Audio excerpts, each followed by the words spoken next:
Хуудасны ерөнхий зураглалыг тохируулах 3 зүйл байдаг. Захын ирмэг, хуудасны баримжаа, хуудасны хэмжээ зэргээс баримтынхаа ерөнхий зураглалыг тодорхойлно. Маржинс гэдэг нь хуудасны зах ирмэгт байгаа хоосон зайг хэлдэг. Текст болон график дүрсүүд голд нь байрладаг. Зарим текст ирмэгт нь байдаг. Тэдгээрт header and footer болон хуудасны тоо гэх мэт зүйлс багтдаг. Зах ирмэгийн тохиргоог хийж үзье. Page layout тав руу ороод margins гэсэн товчны доошоо заасан сум дээр дарна. Normal бол үндсэн тохиргоо. Энэ тохиргоог хийвэл бүх ирмэгийн зай 1 инчин урттай байдаг. Харин одоо narrow тохиргоотой болгож үзье. Ирмэгийн зай хагас инч болно гэсэн үг. Одоо баримтаа харахаар ирмэгийн зай нь нарийнхан болсон байна. Moderate тохиргоог хийж үзье. Дээд болон доод талын ирмэгийн зай нь ихэлсэн байна. Баримтанд тохирох margins-ыг харцгаая. Wide буюу өргөн гэсэн сонголт байна. Ирмэгийг хэтэрхий их зайтай болгочихсон байна. Арай л их байна. Гар аргаар баримтаа хяндаг хүмүүс энэ тохиргоог хийдэг. Зүүн ба баруун ирмэг нь 2 инчин урттай. Би баримтаа нүхтэй хавцанд хийх учраас хуудасны ирмэгийн зайг хавцандаа тохируулах шаардлагатай. Narrow гэсэн тохиргоо арай л нарийнхан учраас тохиромжгүй юм шиг байна. Хуудаснууд дээр 3 нүх гаргах болохоор текстээ нүхэлчихнэ.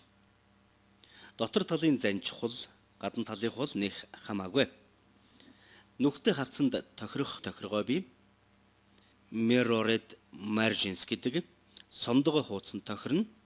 Зүүн талын ирмэг нь 1 инч хагас урттай. Баруун талын ирмэг нь нарийнхан. Нэг ийм тохиргоо байна. За ирмэгийг наривчилж тохируулах тохиргоо руу оръё. Mirror margins гэсэн тохиргоог сонгогдсон байна. Хуудасны зүүн баруун ирмэг гэдэггүй харин дотор ба гадар ирмэг гэж нэрлэдэг. Энд тохиргоо хийж зайг нь нэмж болно. Зайг нэмэгц энд байгаа урьдчилан харах хэсэгт хуудасны зайг нэмсэн командын дагуу өөрчлөгдөж байна.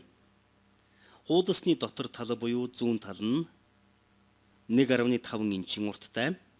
Харин гадна тал буюу баруун талын ирмэгийн зай нь 1 инчин урттай. Бас нэг өөр сонголт байна. Хүсвэл баримтаа энгийн нормал тохиргоотой болгоод gutter буюу хоолой нэмж байрлуулж болно. Урьдчилан харах хэсгээс хоолой гэж юу болохыг харж болно. Ирмэгийн зайг тохируулчаад тэр тохиргоог дахиад өөр баримтан дээр хэрэглэх бол set as default буюу үндсэн тохиргоо болгож сонгож болно. Хуудасны ерөнхий зураглалын тохиргоог хийхэд зах ирмэгийн зайг тохируулах тохиргоо хамгийн хүндрэлтэй байдаг. Orientation буюу хуудасны баримжааг тохируулахад харин хялбар юм а. 2 төрлийн orientation байдаг. Нэг нь босоо, нөгөөх нь хэвтэй. Хүмүүс хөрөг зураг босоогоор авахулдаг учраас portrait гэж нэрлсэн. Landscape буюу хэвтэй тохиргоо. Ихэнх газар усны зургууд хэвтэй байрлалаар зурагдсан байдаг шүү дээ. Тухайлбал баримтаа хэвтэй болгож үзье л дээ. Доторх текстүүд маань бүгдээрээ автоматар тохиргоо хийгддэг. Өмнөхөөс их хуудастай болчихлоо. Энэ бол тэмч муу тохиргоо бол биш ээ. Гэхдээ энэ хэсэгт хэтэрхий их зайг дэмий өрж байна. Хэрвээ энэ баримтыг олон хүнд хэвлэн өгч уншуулах гэж байгаа бол босоо тохиргоог хийснэн дээр хэвтэй тохиргоог том хүснэгт эсвэл хэвтэй байрлалд тохиромжтой мэдээллийг оруулахдаа сонгуул зүгээр. Хамгийн сүүлийн тохиргоо бол хуудасны ерөнхий зураглалын хэмжээг тохируулах явдал юм. Баримтаа ямар хэмжээтэй хуудсанд хэвлэхээс шалтгаалж тохиргоог хийн. 8.5-ыг харьцах нь 11 letter гэсэн тохиргоог хүмүүс ихэвчлэн хэрэглэдэг. Энгийн баримтыг энэ хэмжээгээр хэвлэдэг. Legal нь адилхан боловч урт цаасанд тохиромжтой. Хойд Америкийн сонин хэвлэлүүд 11-ийг харьцах 17 хэмжээг сонгож мэдээгээ хэвлэдэг. А3, А4, А5 гэсэн өвөрмөц хэмжээтэй сонголтууд бий. Энэ хэмжээнүүдийг инчээр хэмжидэггүй.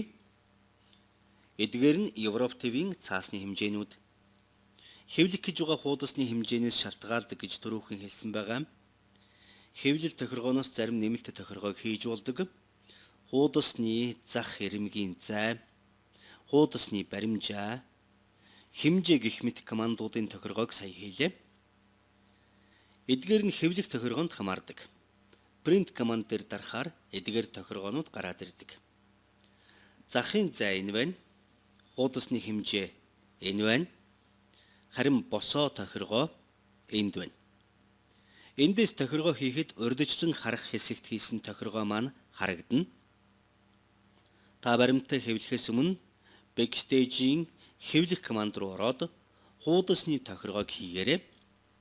Захын зай, хуудасны баримжаа, хэмжээ зэргийг тохируулахаа мартав.